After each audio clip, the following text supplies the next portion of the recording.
was supported by government or not.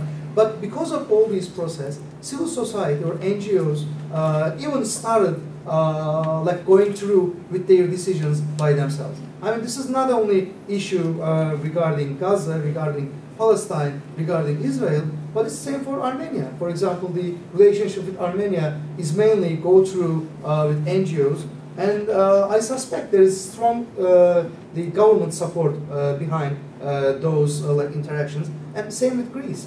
So my point is, at this level, now the media is more important in the country in terms of like shaping the policies. And also civil society is more important to shape policies in Turkey. So as a result of all these things, the Flotilla event has happened. Clash of two different regional perspectives. And also because of the growing economy and civil society and NGOs in Turkey that really extend and transcend the limits of society. As Yigal, for example, you mentioned Gülen movement supporting better relations with Israel and Turkey. And that's a civil society movement as well. And I suspect, again, there is close coordination with government in terms of deciding on these policies. And this may sometimes collide, sometimes cooperate, sometimes go parallel with the government, and sometimes like all these different subjects have different interests, and they follow their own interests mainly. So, I mean, what needs to a state do under these conditions? Try to govern all these things and try to balance all these things and try not to get these things really destroy the state's own like foreign policy. Because of this, I mean, we discuss now whether Mavi Marmara is going to go to like Israel or else. But my general point is the issue happened in the clash, the tension between the two countries was mainly structural. It cannot be reduced to Flotilla or to IHH or to just what happened in Gaza, but the accumulation of all of these things. So I will not discuss the details of Flotilla, and I leave that to lawyers, legal experts, etc. But what happened after Flotilla? I mean, what has changed? I think four important results really arise from the Flotilla, after Flotilla. The first thing is, I think the Turkey's security perceptions changed. There had been many discussions, especially in the last year or so. I wrote even about this like just 2 days after the Flotilla event, arguing that Turkey's security perception was going to change. And this is not confirmed, but I mean, there were reports last year in Turkish media saying that Turkey's Red Book, which basically defines what is the threat for Turkey, is changed, and Israel was among one of the like main threats for Turkish foreign policy as a state. This doesn't mean that, I mean, there's a military threat or this or that, but at least Turkish state, one way or another, I assume this reporting was correct, of course, one way or another, made a decision that Turkey had to be more careful about what Israel has been doing in the region. So once you made this decision, of course, it's not very easy to make easier moves in the region in terms of diplomatic moves or like foreign policy moves, etc. So the second issue is, I think the second issue is the legitimacy problem. So the Flotilla issue really triggered the legitimacy problem in the broader region in the Middle East. I mean, we all discuss the Arab Spring, Arab Revolution, what happened in Egypt, what happened in this country, that country, and we give credit to Twitter and Facebook and all those things. But nobody seems to be giving any credit to what happened like during the Flotilla and what kind of legitimacy problem it created. After Flotilla, like couple guys, the couple activists did something that most of the like states in the region did not really dare to do. They tried to break into a place which was under control of IDF, and they took their responsibility. 9 people gave their lives. But at the end of the day, almost all of those countries in the region were trying to gain some legitimacy, saying that they were protecting the region from outsiders. Whether I agree or not, this is a different issue. But the main legitimacy was really coming from what was going on in Palestine and what was going on in Israel. But I mean, Flotilla event showed that these guys did not really do their homework, but rather try to profit from what was going on between Palestinians and Israelis. So I think because of this reason, it helped and triggered what was happened during the Arab Spring. So the Yusuf Nayer actually first argued that, so that's why I just wanted to name him as well. So the third issue is, again, the NGO-state relations. Now, Middle East is not a country that can be reduced to some balance of power between the state powers, but civil society institutions and NGOs have real say in wider politics in the region. Whether you like it or not, whether you agree or disagree, this will continue in this way. I mean, there are discussions in Turkey what to do regarding Israel. There are discussions in Israel what to do about Turkey, and also there are discussions in Egypt what to do about all these things. So this is a new challenge in the region that all the actors has to deal with. And also the last factor, I think Israel needs to really make a decision right now whether they will really go through with Arab Spring or not. I mean, this is called Arab Spring, but it was about the Middle East in general. It's not about Arabs, but it's about the whole region. Whether the remnants of the Cold War, whether the certain residues of Cold War will go away or not. But Israel resists and insists to continue the status quo ante, the old order, even though all these new things happening in the region. So Israel has been following a more isolationist policy and trying to close itself into that soil and trying to set up walls, it doesn't recognize what's going on in the region. And we saw this when Israel keenly supported Ömer Süleyman, or later on in the case of Egypt. And also we saw this especially when Saudis and Israel worked together how to save Mubarak and all those discussions.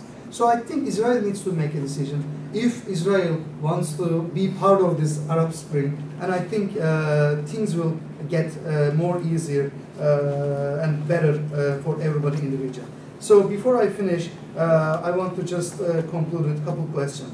So what will follow now? What's going to be the next step in terms of flotilla? Because a new flotilla is coming, and whether this is needed or not, how this will affect the broader regional politics, and how will Israel respond to these new conditions? So that's my second question. And also whether Israel will cooperate not cooperate maybe, but whether Israel will be part of this new opening policy and new discussions in the region, or will try to close itself to its own territory.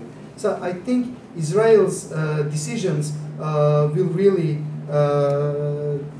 will be one of the main determining factors in terms of deciding how Turkish-Israeli relations will look like. And just one more point, I think Turkish-Israeli relations, to name or to discuss these things under Turkish-Israeli relations might not be the best way to do that. That's why I think we need a more broader approach, more regional approach, and we need to add almost all of the actors in the region to have a better and to have more strategic dialogue regarding what's going to happen next. Thank you very much. Before opening the floor for questions, I have a list of questions for the panelists, and it's kind of, I will ask the questions directly to individuals, but anyone in the panel can also, if they want to add something, they can. And for Noura, my question is, what was you said the main implication of the Flotilla event was the public discourse and the entrance of this Gaza blockade to public discourse. Is there any other substantial implications of the flotilla? For example, we heard that immediately after the raid, the Rafah camp, the door was opened for a while. And other than that, is there any substantial implication that shows that it was something useful for the Palestinians? And you mentioned about the previous ships and said that Marmara was not this flotilla was not the first one. What happened to those ships, and what was the legal status, and are there any kind of legal debate about the presence or the kind of intervention to those ships as well? And regarding to Yigal, several times you used the term traumatic for describing the relation between Turkey and Israel, the Israeli perception of Turkey. But what was traumatic at that time? Was that the loss of Turkey, the flotilla event itself, or the raid? So these are three different things, and I think we need to distinguish it to understand what was traumatic for the Israeli public. And second question is about today in Haaretz there was a news about Yalon and Undersecretary Sinirlioğlu is meeting secretly and trying to reach a deal about the Turkish-Israeli rapprochement. And of course it was reported that compensation was accepted, but there was a discussion about the nature of apology, whether the word apology will be used or not. So what would be the domestic implication of an official apology by the Israeli government? What will be the repercussions of this kind of official statement in Israeli public? And second, more informal question, I'm a follower of Ayalon in Twitter, and Ayalon for the last 4 hours was tweeting back and forth with Turks and his Turkish followers and sending really nice messages to Turks on Twitter. And in this today in the newspapers we heard that he mentioned really very complimentary words for Turkey and said it's a golden opportunity now for Turkey and Israel. So what does it mean? We kind of confused when Ayalon give this kind of messages now. And finally, for Nuh and anyone who wants to attend this, of course, where does the U.S. stand in this debate? Right?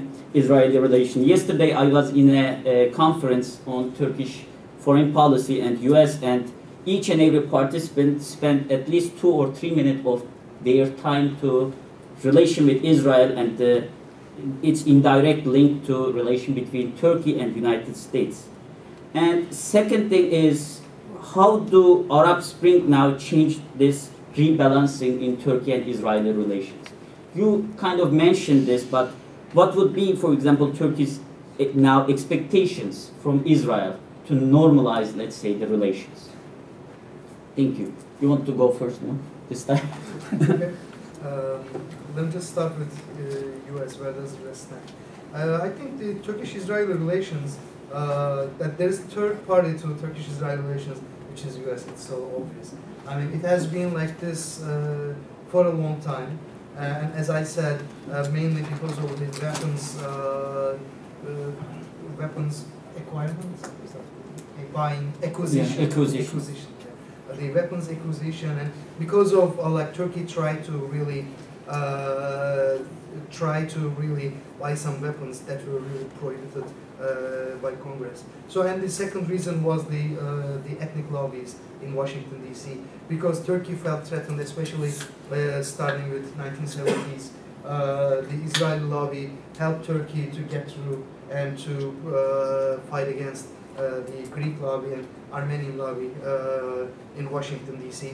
So these were the basis of Turkish-Israeli relations and how this relationship had been mediated through Washington. But I think we are now living a different time because now I think Turkey prioritizes its foreign policy issues and do not see some of the issues as a foreign policy priority. I mean, this doesn't mean that these things have lost their importance for Turkey, but mainly Turkey now has been dealing many different issues. I mean, it now deals with the Iranian issue, the integrations with Russia, the energy issues, economy, Palestine, European Union, and it's so now the Turkey's region has been so like active, vibrant, and Turkey has to spend a lot of time to deal with all these issues. So now, for example, Cyprus issue, even though it's so important, doesn't look that much important when you have all these things in your basket. So this comparatively reduces the importance of Israeli lobby and importance of Israel in Turkish-American relations. And also, like now, there is a new regional order is about to be established in the Middle East. So when we discuss those things which would continue for decades to determine a country's position in the region, I think Turkey does not really feel obliged to do or compromise on Turkish-Israeli relations to please Washington on these issues. And also the national pride issue. When Turkey talks about the Turkey as a regional power, cannot really compromise on these kind of issues regarding Israel. So what is the importance? I mean, so when Flotilla event happened last year, it created a really, it's really created a really hostile environment in Washington for most of the tourists. Like as a person who felt this, as a first person in this town, I should admit that it was not the easiest time in my life. But I mean, things happen. So that's the, I think that's how people look at these issues now in Turkey. Yes, I mean, if we have to really go through these difficulties, let's face them, because that's the price you have to pay if you want to be an independent power and if you want to be a regional power in the region. So this is the strategic calculation I think Turkey makes these days. So that's why the importance of Israel reduces. But this doesn't mean that the Turkish-US relations is going down. Turkey tried to separate Turkish-American relations from Turkish-Israeli relations. To say that, I mean, now Turkish-Israeli relations, the crisis between the two countries, should not affect Turkish-American relations. Theoretically, it's possible. I doubt that this can happen like in this town. But at least, analytically, now Turkey start discussing this issue. This means that we are in a now different moment.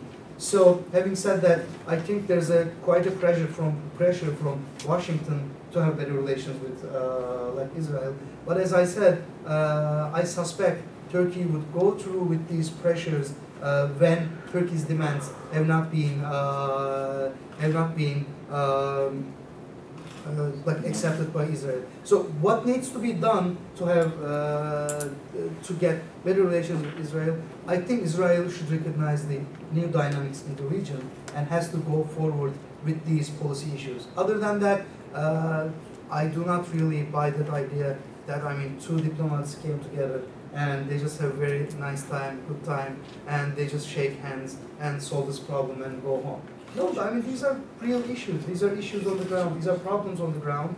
And without facing these real problems, these like good relations, these tweet messages may save the day, but I don't think can really produce something in deep and something structural. In order for that thing to happen, Israel should follow, I think, the Arab Spring, should be more like friendly in the region, should really make a decision about what kind of Israel they really want to see, let's say 10 years from now, 20 years from now, 30 years from now. So that will determine the initial relationship. Yeah, I mean, the question of, traumatic, I mean, I think for Israel, for Israelis, if you look on the societal level, Turkey had for a long time been the kind of release valve, the pressure valve. I mean, kind of the only sort of direction you can go regionally. Even in fact, and the fact that some Israelis went on holiday in Turkey, right? I mean, the joke was, sort of there were more Israelis in Turkey on holidays than in Israel. I mean, so many people were going. I mean, really. So I think the Flotilla event, and the sort of the dramatic role that this Turkish organization played in it, and I think to a certain extent it was perceived as Turkey too, had this kind of A2 Turkey kind of feeling to it, like this sense of betrayal, a kind of stab in the back of, I thought we were friends, and I think the sort of the confronting face to face the IHH, right, which I think was a very different Turkey than what Israelis had seen, right? Israelis had seen, Holiday in Antalya and sort of, the secular elite that they had been in touch with in Istanbul, but I don't think, ever sort of came to face with something like the IHH, which is an organization that in its bones, I think, is very much, I would say, probably opposed to Israel's existence, maybe not on an official level, but I think its membership, and certainly speaking to members of the IHH at the funerals, obviously, so I think, coming face to face with that kind of visceral hate for Israel, I think for Israelis, it was very, very shocking. It was, I think, they had over the years just come to sort of see a different Turkey, maybe, obviously mistakenly so, or at least they hadn't seen all faces of Turkey. So I think, that the trauma then comes out of the loss of this friendship, the loss of what felt like this pressure valve, and then suddenly feeling completely enclosed in the region. And I think, so that I think only reinforces these negative trends in Israel, which is towards further feelings of isolation. And when we talk about creating a new vision, when it says creating a new vision in Israel, where does the country see itself 10, 20, 30 years down the road? If the trend is towards this increasing isolation, and if the feeling is that there's less support regionally, then it only strengthens those I think negative trends. The question of apology, I think for Israel, I think some of it might have to do, and maybe Noura can talk about this, because I think it's legal to a certain extent. I mean, from Israel, they see what they did as legally valid. So issuing an apology then would undermine the country's legal justifications for attacking the flotilla, trying to stop it, etc. But I think in terms of on the domestic front, there's a very strong sense that what was done, perhaps deaths were tragic, but it was correct, had to be done.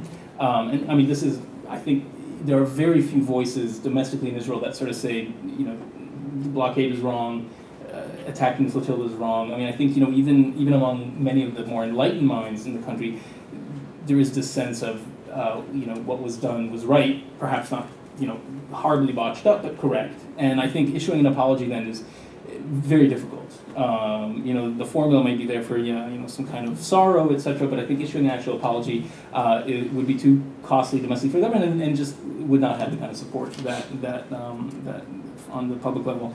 And then finally with the Ayalon, I think maybe you saw this interview that he had in some of the Turkish papers, and he said, if Turkey can sort of, let's say, get Gilad Shalit released, we'll kiss every Turk's hand, and there's some kind of charm offensive of a kind going on. I don't know how it's hard for him to be charming, I find, but. Obviously things are cooking, right? I mean, the bringing over of these Turkish journalists right now.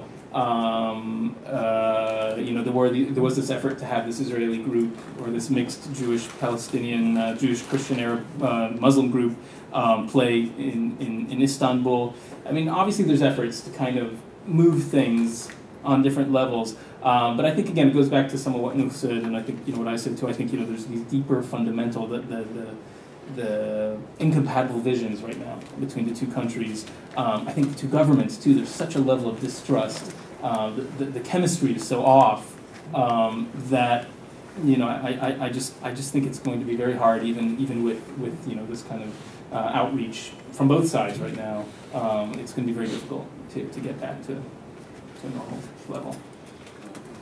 Thanks. So I'll just start with the question about legality, the former votes. I had mentioned that before May 2010, there were several attempts to break the siege or to disrupt the blockade regime that weren't as well known to all of us because they were responded to with force, but that wasn't lethal, which indicates that Israel has always had other options available to it that last May it chose not to employ, but to take it a notch up to actually make this a lethal attack.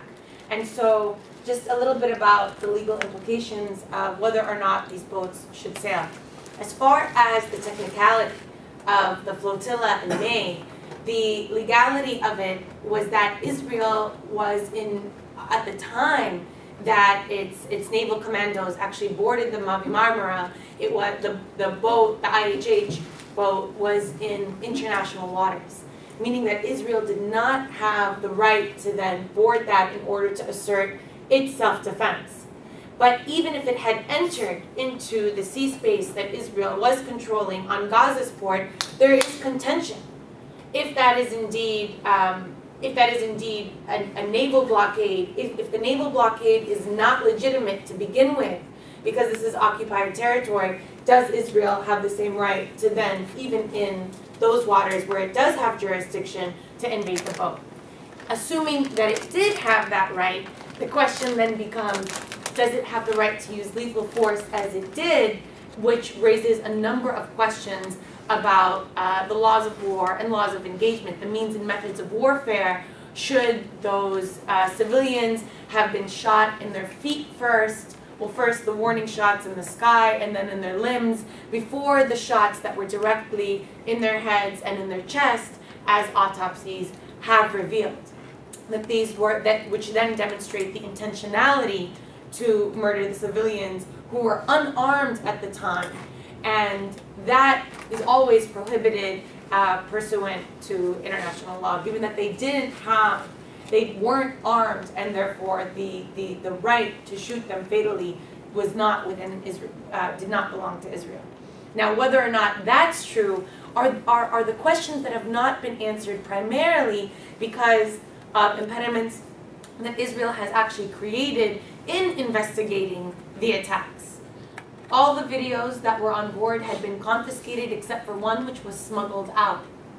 To actually investigate with the civilians who was there, though the actual legality of being able to investigate in a timely manner has also been impeded. So these questions, which may lead us to conclusively and authoritatively answer whether or not it was legal, aside from what we can surmise theoretically on a legal level, have been impeded also because of Israel's intransigence of not participating, similar to its intransigence and participation in the investigations of Operation Cast Lead, and so on and so forth. But just to say that Israel did have, in the previous experience with the ships, it had rammed one of the ships offshore. It had arrested all of the civilians on the ships. They had deported. In the case, there was a ship that was actually a feminist ship from Lebanon. It was filled with Lebanese female civilians who wanted to demonstrate kind of the nurturing of motherhood in order to break the siege. In that case, those women were arrested and then deported back to Lebanon. There had been several instances before the use of lethal force was not necessary, and I would suggest that the reason that Israel used lethal force in May was as a deterrent to future efforts for the flotilla, and as we've seen, that deterrent has not been effective, as this flotilla is set to sail at the end of this week, and it's actually bigger than the flotilla last year. In terms of tangible ramifications, aside from this, then assuming the Gaza blockade and its legality or lack thereof, assuming the stage of public discourse, the other implications, as you've suggested, were, I would say, not actually the lifting of the opening of the border at Rafah, dividing Egypt and Gaza. I think that the lifting of the opening of the Rafah border is very much a function of the Arab Spring, very much a function of a departure from a previous Egyptian policy led by former president or former leader Hosni Mubarak, who had in part of a former regional order, as you've suggested, were creating a new regional order, but in what was seen as the new Middle East, where the alliance had been between an Egypt, a March 14th movement in Lebanon, a Jordan, and Saudi Arabia that shared more interests with Israel than did other forces in the region, primarily Iran, Syria, Hezbollah, and Hamas, had shared, that because of a departure from that policy, which therefore made Hamas not so much a threat to this new Egypt, but rather part of a unified Palestinian people, which had been the status quo ante, that was primarily the reason for the lifting of that border. But other actual ramifications, and I think perhaps the most significant one, is the demonstration of a failed diplomatic and political track in order to reach a solution to the Palestinian-Israeli conflict. It signaled, perhaps before the release, Al Jazeera's release of the Palestine papers, it revealed the inadequacy of strictly a political track that confined negotiations, Palestinian-Israeli negotiations, to bilateral negotiations brokered by the U.S. That they had, in the 18 years of their existence, brought nothing for the Palestinian people, certainly, and to the contrary, had exacerbated the situation with a doubling of the number of settlements in the West Bank, a doubling of the population from 250,000 settlers to 500,000 settlers, with the increasing of the presence of settlers in the Jordan Valley, which is 40% of the West Bank, the continuation, the building of an annexation wall that was deemed illegal by the International Court of Justice in 2004 that had confiscated another 13% of the West Bank, the imposition of a blockade, all of these detrimental developments that happened under the auspices of bilateral negotiations. What the flotilla did, these had all been very apparent and obvious, and more so after the release of the Palestine papers, but what the flotilla did in May, I think most significantly, is to reveal the limitation of the bilateral talks and the necessity of civil society participation in order to create a new track. And after the attack on the Mavi Marmara, there was a watershed of new activity in civil society participation in something called boycott, divestment, and sanctions. A civil society movement that was called for by a broad swath of Palestinian civil society organizations in 2005 on the one-year anniversary after the release of the ICJ decision, which called on the high contracting parties of the the Geneva Conventions in order to implement the decision of the ICJ by cutting relations with Israel insofar as they exacerbated the building of the annexation wall. The Palestinian civil society released a call to the international community for solidarity to boycott, divest, and sanction Israel until and when it complies with international law, namely until it ends all of its occupation of Arab lands, until it recognizes the right of return of Palestinians, and until it affords equality for those Palestinian citizens of Israel who are treated as a fifth column. And what we saw in the aftermath of the attack on the flotilla was a watershed of BDS activity, which, not insignificantly, Israel deems as part of a broader delegitimization campaign that the U.S. Department of State just last week condemned as well. And so we see this broader push back against the basically quarantining of finding a solution to the conflict, and then U.S. and Israeli pressure to actually contain it again, which is failing, and we're going to see possibly the apex of that fallout this September. Thank you very much. Now, the floor is open for questions. Anyone, please identify yourself before asking the question. Yeah, my name is Ken Dante, no affiliation, but just the question, just to put it back out there. The flotilla, I mean, it brought aid. At the same time, was it not a provocative tactic? In the same time, didn't it wish to court violence?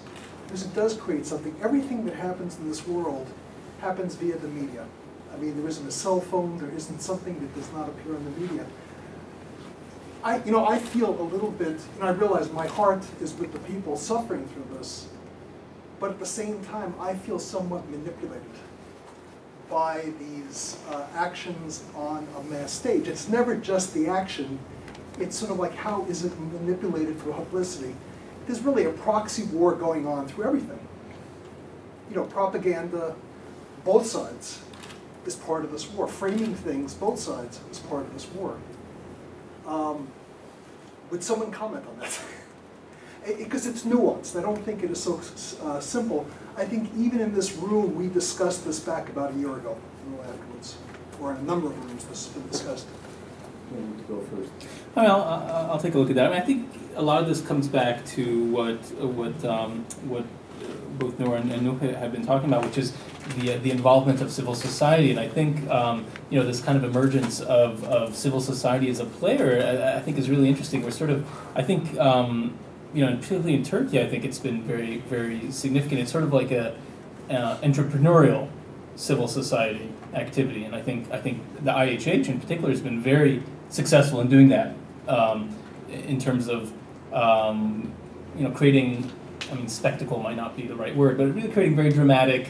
They're very good at this. I mean, now I was just in Turkey now, and you know, now they're working on behalf of Syria. They're also working on behalf of Libya. They do this in a way that's very very effective, certainly on a media level. And so I think, yeah, this rise of sort of entrepreneurial civil society. It's almost like citizen diplomacy, you could sort of call it. I mean, which is a whole new factor to contend with. I think, in the sense, I mean, in the case of the flotilla itself, I mean, I think the use of this cruise ship was very significant in the sense that previous flotillas had been sort of smaller crafts, anything ranging from sort of little speedboats to, yeah, but nothing at the level of a cruise ship. Which, I mean, I'm not a naval commando, and I'm not a, you know, but the logistics of, I mean, obviously Israel is going to stop whatever comes through, and the logistics of stopping a cruise ship versus stopping a little pleasure craft are very different. And I think that, in a certain way, so I mean, when we talk about, you know, Israel sort of, I mean, you said Israel sort of ratcheted up, but I think also on the side of the IHH, they also very much ratcheted things up by coming with this very large ship with a lot of people, and that, I think, played part in a lot of what happened, because it led to different logistics in terms of how the ship could be stopped, etc. I think also, you know, one of the things that, anyways, played into this in terms of, but I mean, I think just the dramatic size of this led Israel to using a different kind of approach. So, you know, so in that sense, yeah, I mean, I understand what you're saying. I think we should look at sort of the role then that civil society groups are playing, and the dramatic spectacle of it, and how that leads to certain events. Yeah, I mean, was the Israeli commandos, were they provoked to cross that line further? I mean, those are all the questions. That's not something that I feel like I really have, you know. But you know, what I'm saying is that there's certainly